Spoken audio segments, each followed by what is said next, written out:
Bonjour mes chers élèves du niveau deuxième année collégiale section internationale, la matière physique-chimie. Nous abordons le deuxième chapitre,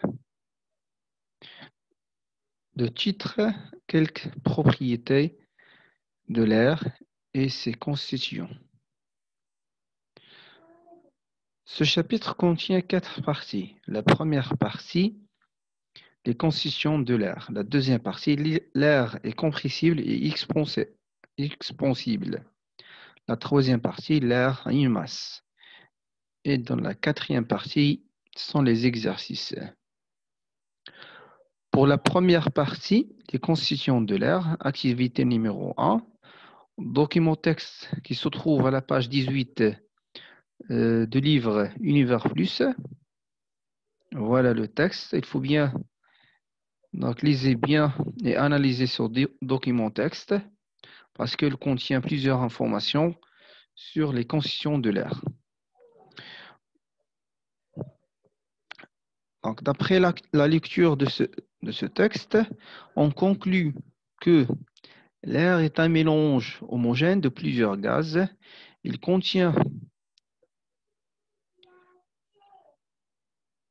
78 de diazote et 21% de dioxygène et 1% d'autres gaz, par exemple l'argon, le dioxyde de carbone et la vapeur d'eau.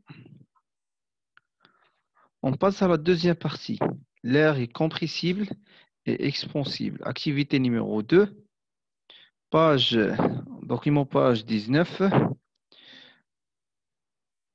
On prend une seringue, on roule un manomètre pour mesurer la pression d'air emprisonné à l'intérieur de la seringue.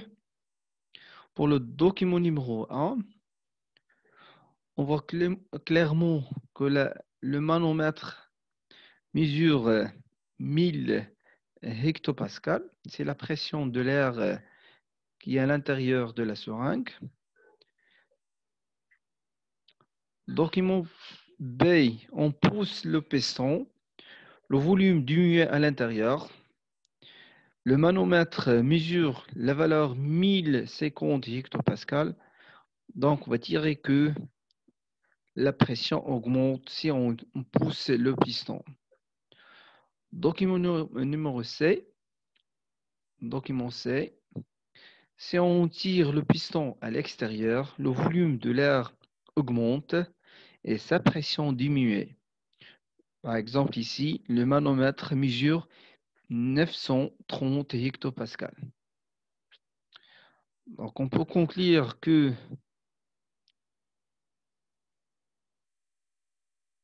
en conclusion, l'air, premièrement, il est compressible. Le volume diminue et le nombre de chocs entre les particules de l'air augmente parce qu'on a moins d'espace à l'intérieur avec même quantité de l'air. Par exemple, ici, on voit clairement on a 10 particules. 2 qui sont en rouge représentent le dioxygène et 8 qui sont en bleu sont les particules de diazote. Donc, on peut déduire que la pression de l'air emprisonné ici augmente. Deuxième conclusion, l'air est expansible.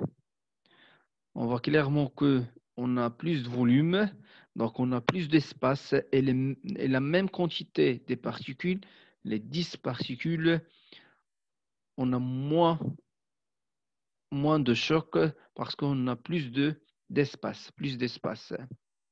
Donc on peut conclure que le volume ici augmente et le nombre de chocs entre les particules de l'air diminue et la pression de l'air emprisonné diminue.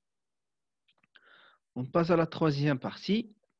L'air a une masse. L'activité numéro 3. Document page 22. On prend un ballon. On va peser sa masse avec une balance numérique. Ça donne 375,6 grammes. On va dégonfler ce ballon d'1,5 litre de l'air.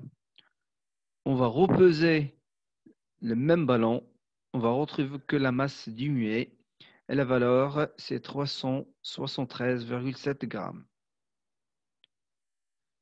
Alors, comme observation, pour cette activité numéro 3, la masse du ballon avant le dégonflage, M1 est égal à 375,6 grammes et la masse du ballon après le dégonflage, M2, 373,7 grammes. Donc, on peut déduire que la masse d'un litre et demi de l'air est avec une relation M est égal à M1 moins M2, avec une application numérique M est égal à 375,6 grammes moins 373,7 grammes. Ça donne que, comme résultat, M est égal à 1,9 grammes. C'est la masse d'un litre et demi. Donc, on peut conclure par une petite application quelle est la masse d'un litre de l'air. Comme conclusion, la masse d'un litre d'air est égale à 1,3 g, mais dans les conditions usuelles. Avec la température, c'est 25 degrés Celsius et la pression atmosphérique, 1013 hectopascales.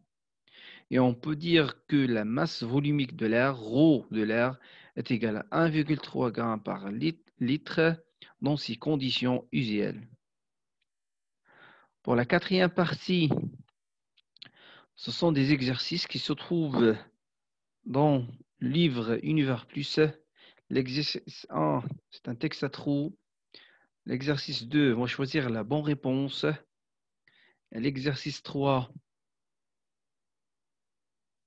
on va remplir le tableau à l'aide des signes est égal ou bien inférieur ou bien supérieur selon le cas de la seringue. Est-ce qu'on pousse le piston ou bien on tire le piston?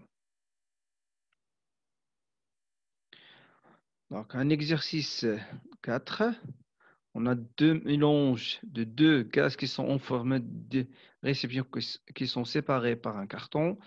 Donc, il faut bien faire les réponses de cet exercice. L'exercice 5,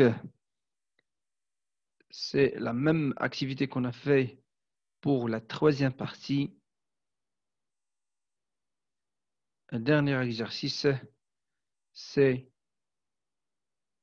un exercice qui va comprendre toutes les parties de ce chapitre. Contactez-moi sur ma chaîne YouTube prof.hp2 et regardez les cours ou bien sur ma page Facebook prof.hp2 ou bien envoyez-moi des exercices ou bien d'autres ou bien des questions sur ma boîte Gmail prof.hp2.physique@gmail.com. Et merci de votre attention.